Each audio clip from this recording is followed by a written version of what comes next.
What is going on, everybody? Welcome back to another week of Striper Migration Reports from On the Water. My name's Matt Hefner. I'm the assistant editor here at On the Water magazine. And like every week, we're going to give you a quick recap of what happened in last week's video, and then we'll jump right into the migration status this week. So last week, we touched base with Steve Gallant on the North Shore of Massachusetts and AJ Kutz from Red Top Sporting Goods on the Cape Cod Canal. And within a day of our conversation with AJ, 40-inch stripers were blitzing on mackerel in the Big Ditch. And to the pleasure of many vacationers, the bite continued throughout the holiday weekend. Meanwhile, up on the North Shore of Massachusetts, schools of full-size bunker began to pour into the area, which made for some reliable action for anglers like Steve Gallant, who have been focusing on fishing in and around the estuaries from Boston to New Hampshire. This week, we continue to see the effects of stripers exiting the Hudson from New York to New England. So, to bring you the most recent updates, we're discussing the migration around Montauk with a close friend and contributing writer to On the Water, before checking in on the bite around Boston with a well-known charter captain across Massachusetts. All right, everybody. So our first guest this week is a contributing writer to On the Water. He's a licensed New York surf and fly fishing guide and a licensed drone pilot living on the east end of Long Island. Please welcome Tim Regan. What's happening, Tim? Not too much, Matt. Thanks for having me, bud. Yeah, absolutely, man. We were just talking a little bit about how your season's been. You said it was like a slower May just because you've been so busy, but apparently April was fantastic for you. Yeah, best April by far that I've ever experienced. It's like a new thing going on with these huge fish coming through in April, and I got to tap into a bunch of that, so that was really awesome. That's interesting. I wonder, when you said April, I was like, larger fish in April. Like, I guess they're maybe coming up from the Chesapeake, some early exits and stuff. But it was funny because it started as like a pretty, I would say like a slower season, like more on par with like migrations of maybe, 4 or 5 years ago. Whereas the past few years have been very warm, mild winters, and we saw kind of like an earlier start to the migration before things kind of started to peter out. So that's interesting that you had those fish out on the East End, as early as what, like mid-April? Yeah, mid-April to the end of April, and it was the same thing last year. So let's say 2 years ago and 3 years ago, I would always get on fish in April in the surf, and they would always be, anywhere from 18 to 24, 26 inches maybe. Yeah.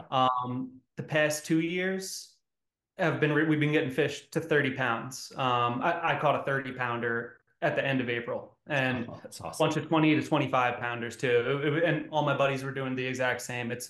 I don't know what happened. I thought that maybe like the improved herring runs or are improving the striper bite, but Sure. I don't actually have a real clue. That's all I know is that there's good fish coming through in April. Absolutely. And we talked a little bit about with some other guests, how amazing the herring run has been across New England this spring. But jumping back to like something a little bit more recent, we checked in on Long Island maybe 4 weeks ago at the start of May with John Skinner. And, he talked about, he's from the North Fork, so Greenport area. And he talked about fishing for larger stripers out in the rips of Long Island Sound from mid to late May. But being that you live on the opposite fork and, right on the beach, can you give us an idea of the current classes of fish that guys are seeing in the surf on the South Fork of Long Island? Yeah, so we're getting a lot of gator blues coming through, up to 15 pounds that I've seen. I'm sure there's probably some bigger ones, especially now that there's a lot of bunker out there too.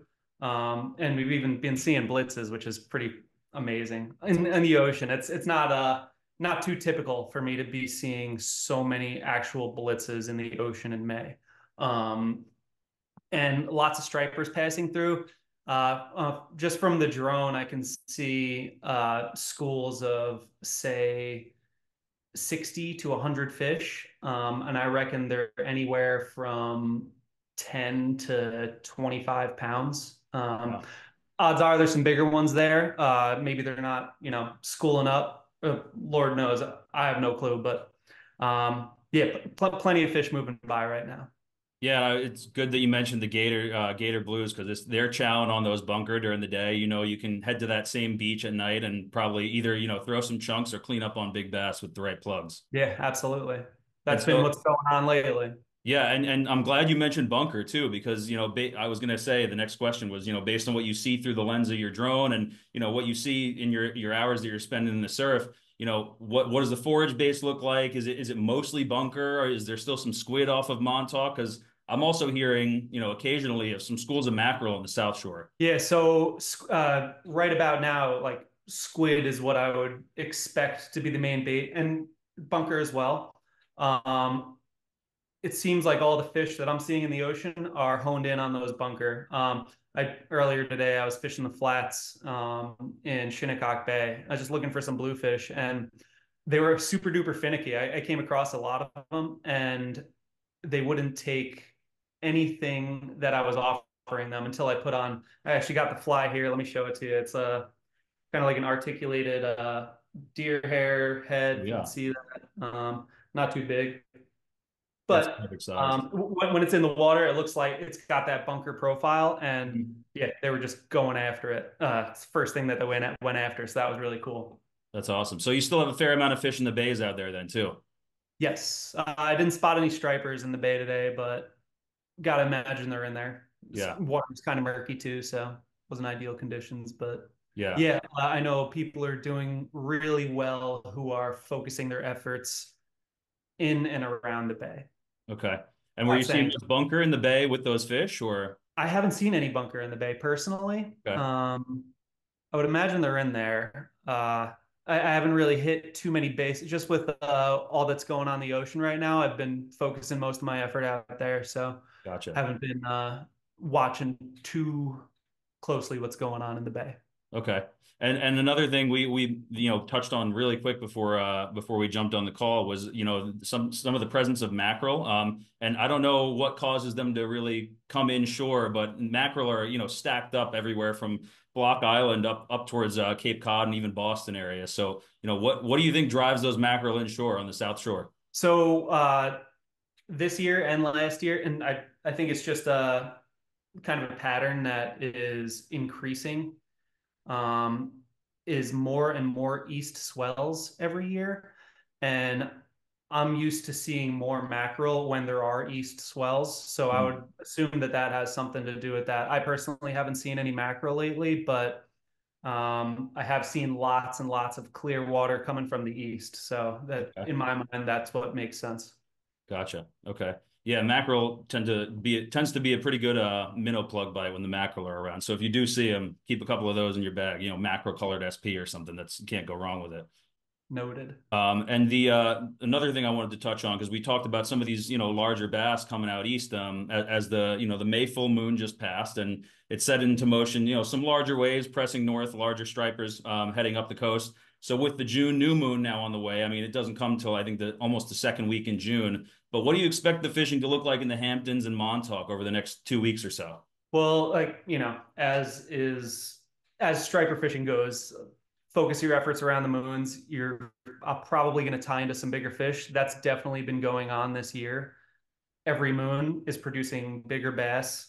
Um, yeah, I haven't always seen that in years past, but I've only been surf casting for 11 years, so you know, maybe I'm just tapping into it now, but I'm expecting there to be more big fish around this coming moon.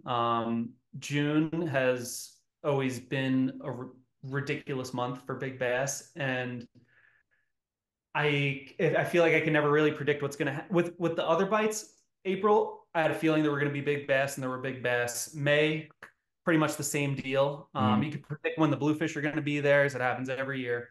Um, for June, I always think about this one experience, maybe 6 years ago or so, when we had like the most ridiculous blitzes of all time, man. It was like a 30 to 60 pound bass blitzing and straight up breaching out of the water going after bunker. Nice.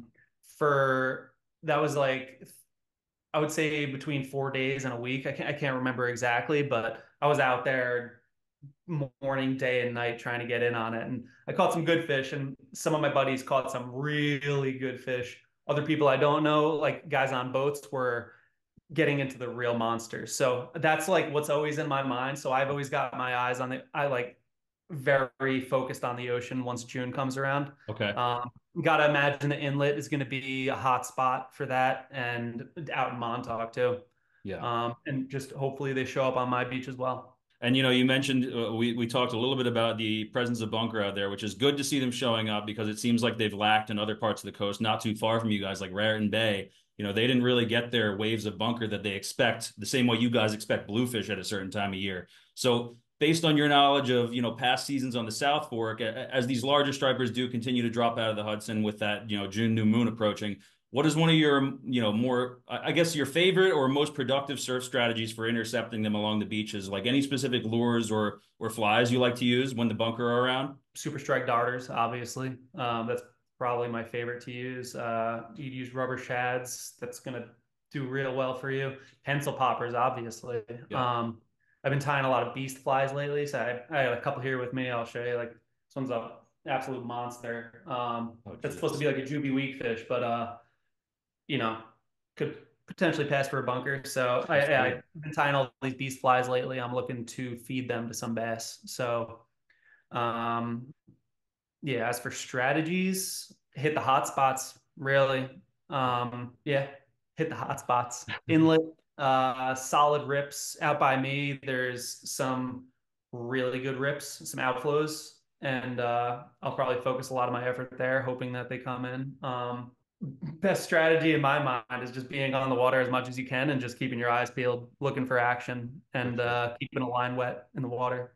And so I'm also curious because you mentioned some of those outflows. Do you tend to target the outgoing tide? It depends. Um, and I'm going to hit all tides until I could figure out what tide to focus on. Right. I think for the most recent fishing, in April and whatnot, like low slack has been a good time to be on the water. Mhm. And so I don't know if that's going to continue, but Yeah, I mean, well, like you also, said, it's about like developing a pattern. So if you're recognizing a negative pattern, you're not going to keep hitting the same tide.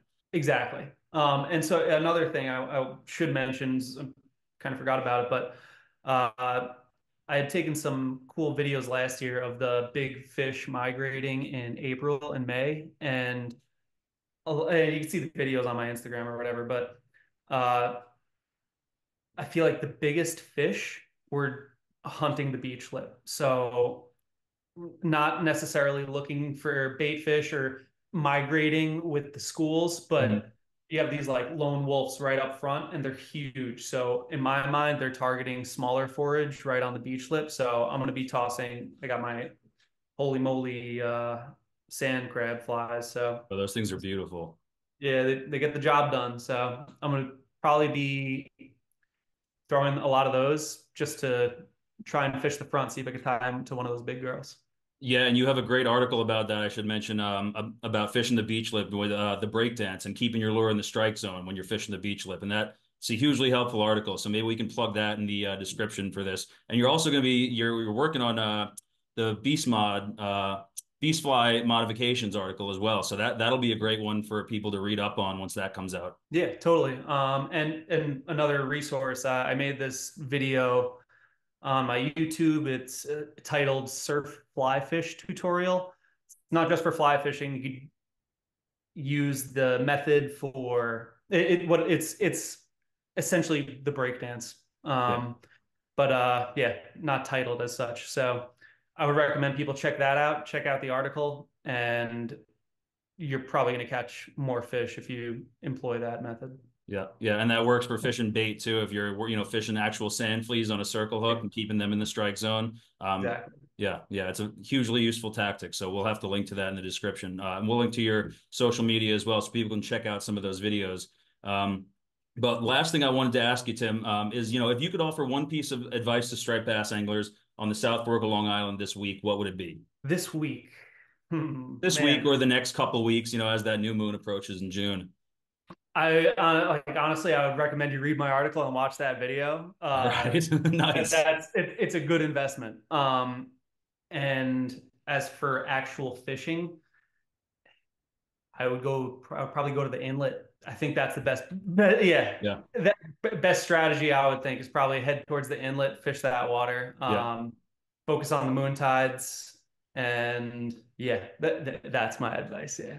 All right, perfect, man. That was great, Tim. I can't tell you how much I appreciate you jumping on and giving some insight into what's going on the South Shore. I miss fishing the beaches down there, and hope you have a great rest of this spring run, and hopefully we can catch a tide with you this year, man. Yeah, hope so, man. Likewise, I appreciate you having me on, and thanks, bud. It's been good talking to you. Anytime, Tim. All right. Take care, man. Later, man. All right. Big thanks to our friend Tim Regan for jumping on to discuss the current status of the migration and the forage base on Long Island South Fork this week. We'll be sure to plug Tim's YouTube channel and social media handles in the description so that you can all check out his amazing drone videos and read up on his strategy for keeping lures in the strike zones while fishing in the surf. And while larger bass continue to drop out of the Hudson and press east around the tip of Long Island, we're going to check in on the migration around southern and central Massachusetts this week. All right, everybody. So our next guest this week is a friend of On the Water. You may have seen him on the Water's Angling Adventures or out on the striper grounds. Please welcome Captain Brian Coombs of Get Tight Sport Fishing. What's going on, Brian? Awesome, man. Thank you for having me. I'm literally fresh off the boat. I walked through the door about 5 minutes ago. That's what we like So to hear. it's been a busy season so far. How'd you do out there today? Good, good. We wound up with about we fished the Boston area. We wound up with about 2 dozen fish. It was all on live bait. Oh, It was a really? good solid day. We're seeing a lot of fish in the area, numbers wise. Most of them are 30 to 36-inch fish, which is, that's a great size class to have for light tackle.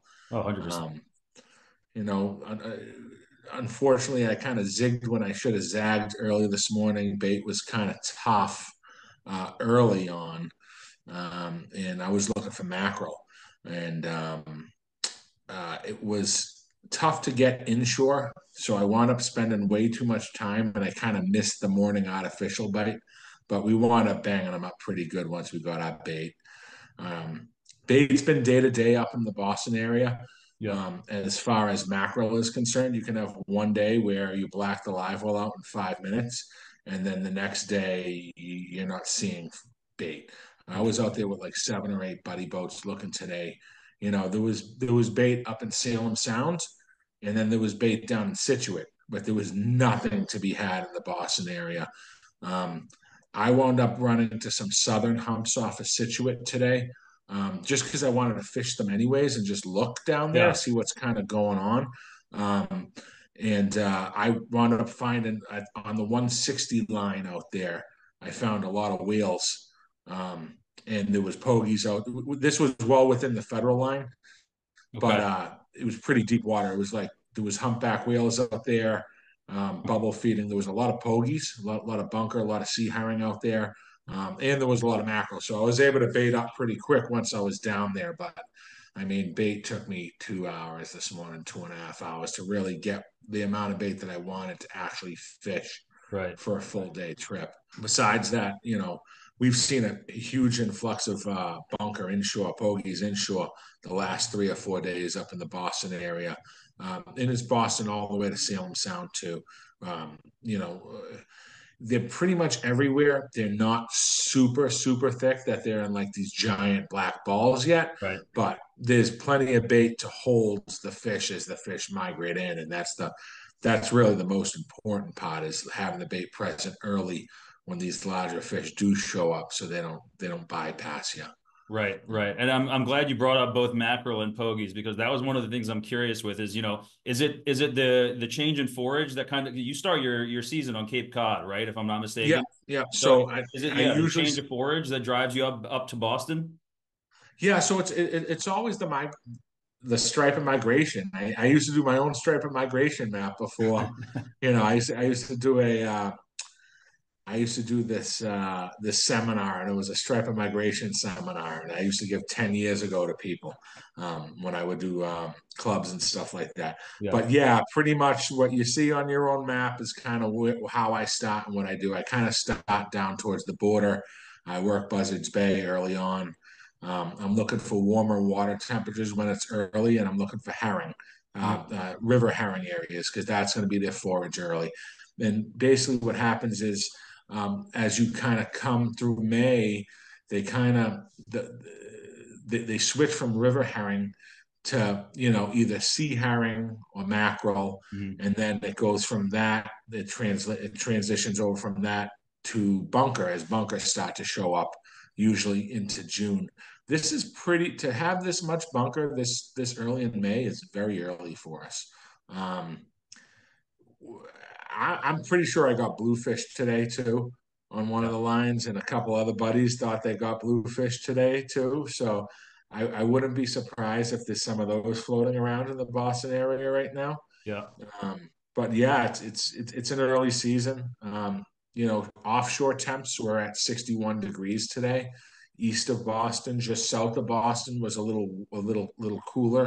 It was like 58 Yeah. down towards Situate, and it was definitely holding a lot more life. I know one of the sister boats I operate with had to go east of the B buoy just to find bait this morning. So I haven't made the personal transition over just to, getting pogies. Right. Because right now we're seeing the bulk of the fish we're seeing are 30 to 36 inches. There are some nice 40-inch fish around. Um, but I'd rather have mackerel at this point, in my Mhm. personal opinion. I'll probably make the transition over to bunker sometime in 3 or 4 weeks when some bigger fish arrive.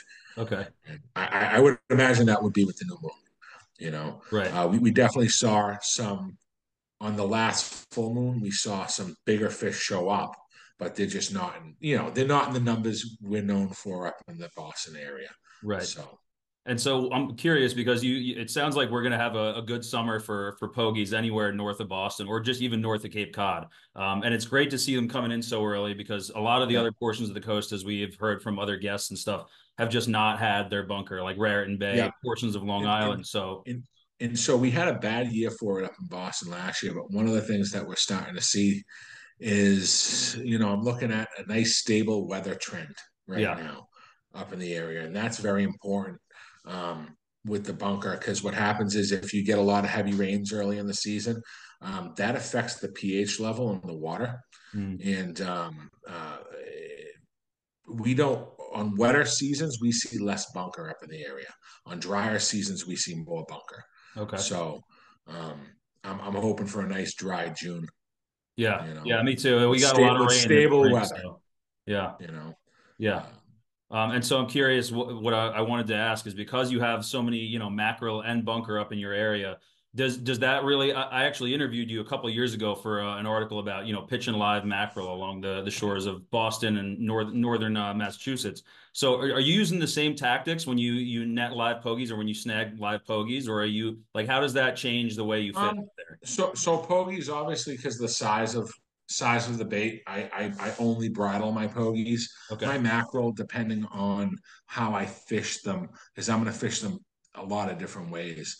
Whether it's dead rigged mackerel, or it's live mackerel, or it's pitched mackerel, I'm going to actually rig them through the face differently depending on the application, Mm, and what's needed, and also the size of the mackerel as well. right. But just because of the size of the fish that we're targeting, that's why we're using the mackerel or the sea herring. I mean, if you can get sea herring, it's like the forbidden fruit, man. You put them in the water, they eat sea herring first. Yeah. You could have a mackerel and a sea herring side by side, and the sea herring always goes first. Yeah, and it's important to note for some people who are, on other parts of the striper coast, Then, that sea herring are way different than river herring, and river yeah, herring, like we're not allowed to use. completely different than river Yeah. herring. We typically see them like when the water temps are like colder up in the Boston area, Okay. and you get them out on those outer humps in 100 feet of water. Gotcha. Especially after an east wind, we typically see a lot of sea herring mixed in with the mackerel out there. Right. Um, Pushing them in a and little bit. Yeah. obviously do your due diligence and learn what they look like. But yeah, I mean, if you use sea herring, they work fantastic. They don't stay live on the hook nearly as well as mackerel or pogies, but Okay. you know, And mackerel are already pretty fragile, so. yeah, yeah, yeah. Sea herring are as fragile as they get. And so, I mean, I would imagine, with the June new moon, like you mentioned, that there's probably got to be some bigger fish coming up the coast. And one thing I discussed with our last guest, Tim Regan, he's down from Long Island, was the approaching June new moon, which is, highly regarded as like one of the big fish moons of Yeah. across the Striper Coast of the spring migration. So, what do you expect will change in terms of the forage or the class of fish over the next 2 weeks as we start to see Um, those new moon tides near us? So I'm hoping for a stable weather pattern that the bunker keep flowing in. There was plenty of bunker offshore that haven't eat like today. I was running into lots of bunker out on open water because it was kind of fine bait, but also do a little bit of reconnaissance. I had some regulars that were perfectly okay with searching for like one big fish this morning, and Right. there's some areas that I call the migration routes, and it's the 120 to 140 line, and they kind of work south to north in the springtime on that line, moving up the coast. And man, I marked some really big fish out there, and there's always like um, I usually first week of May, first week of June, I'm always good for like one or two big 50-inch fish Mhm. out in the open water, kind of doing this. And you're going out there, you're looking for one or two bites a day, and they're typically big bites. Yeah. And when you mark these fish, they're solo or they're like in a pack of three. There's Unreal. never a huge herd of them out there, and they're out there eating all that big forage. Yeah. That's out in that zone. And I think last year we got a 51 and a half inch fish. It was my first trip back to Boston from Cape Cod, Oh, and we wow. were working that zone. And today I just didn't have the bait, early enough in those first couple hours of light, but I definitely marked a couple nice fish out there Yeah. um, in east of Boston kind of area. But it's not a hot and heavy thing like it'll be later in late June or early July Right. out deep. You're looking for one or two bites, but it's always the right ones. I definitely like I said, the thing that excited me the most was the amount of bait that was on the outside, you Yeah. know. And And you mentioned consistent weather patterns and as driving forced for bringing those pogies up through the canal and stuff. So I'm wondering, does wind direction play a big factor in that? Because for us on the south yeah, side of Cape, it's like southwest wind is the key. so yeah, southwest wind is the key. Um, Northwest is the killer Right. for us, or west. Hmm. Anything that's going to push our water offshore Hmm.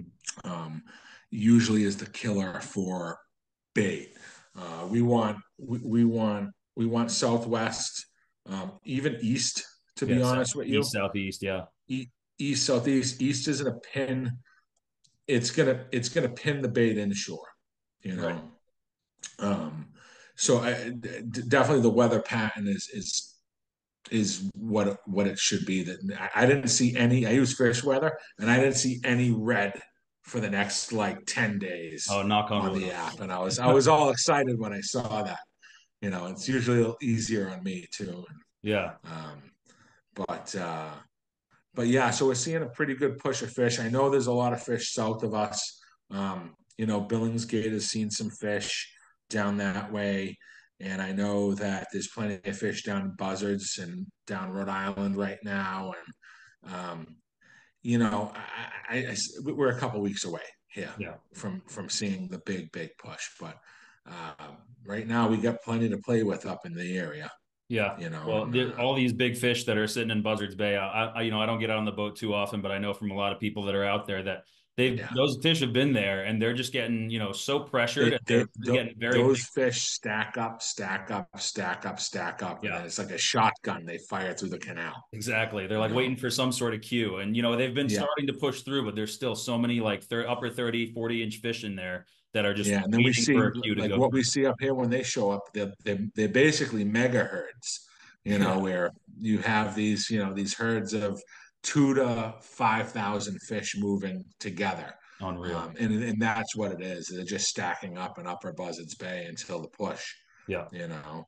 And I know from like acoustic tagging stuff that most of the Boston fish take the canal in the spring. Mhm. So Yeah, it seems it's like those late migrators that come out of the Hudson at the like second half of June, they kind of seem to mosey their way out around the Outer Cape. At least it yeah, seemed that way for the past couple of years. The Outer Cape fished pretty well, at least from the surf, I know for yeah. sure.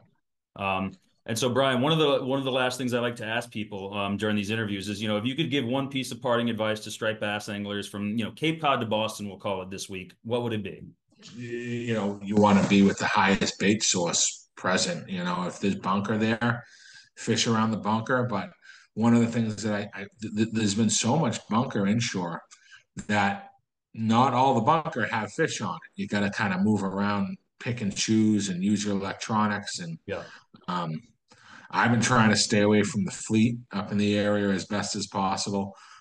It seems like everyone in Boston likes to fish within 30 feet of one another.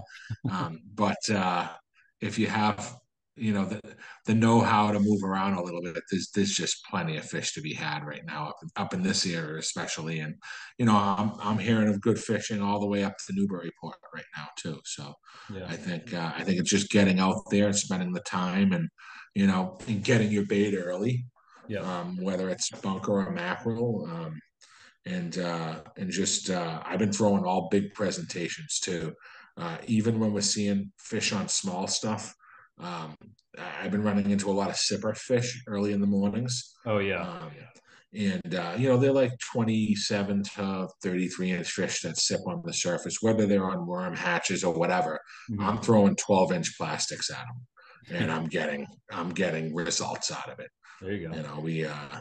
We bent a hook out on a real one like 4 or 5 days ago, and we've gotten a bunch of high 30-inch fish doing that. So it's definitely working for us, and we're still buying bites. And it seems like you either got to go with a very small fly, Yeah. or you got to like size up to something super annoying Right. for them, so that to get the bite.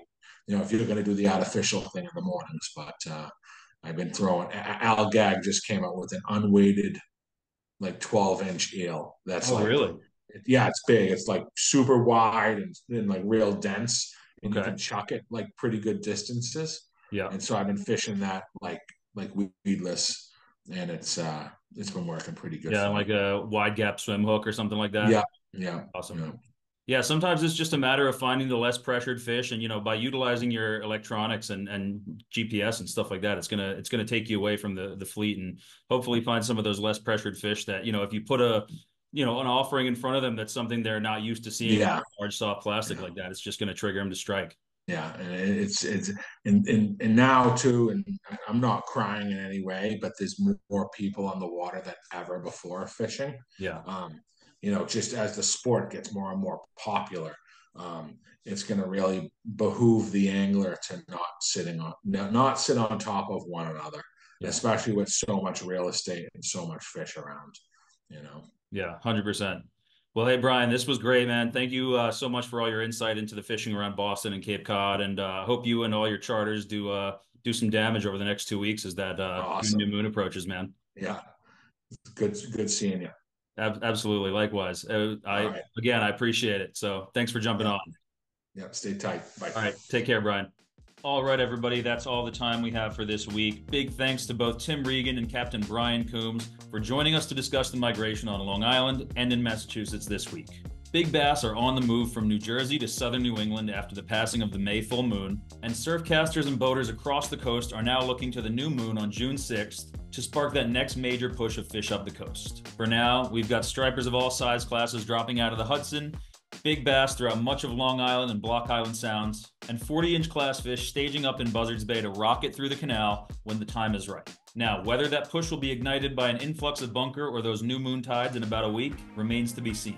But one thing is for certain, June is the month of big fish across the Striper Coast. So get ready to put in some serious hours on the water in the coming weeks. And don't forget that you can still sign up for On the Water Striper Cup if you haven't done so already. It's a 20-week catch and release based striped bass fishing tournament, and we're giving away weekly prizes from Penn, Yeti, Bubba, Turtle Box Audio, and Costa Sunglasses to our members who submit their photos on stripercup.com. So check out the website for the rules and any additional information on the Striper Cup. I hope you all have a great week out there. Thanks again for watching, and be sure to tune in again next week for another Striper Migration Report from On the Water.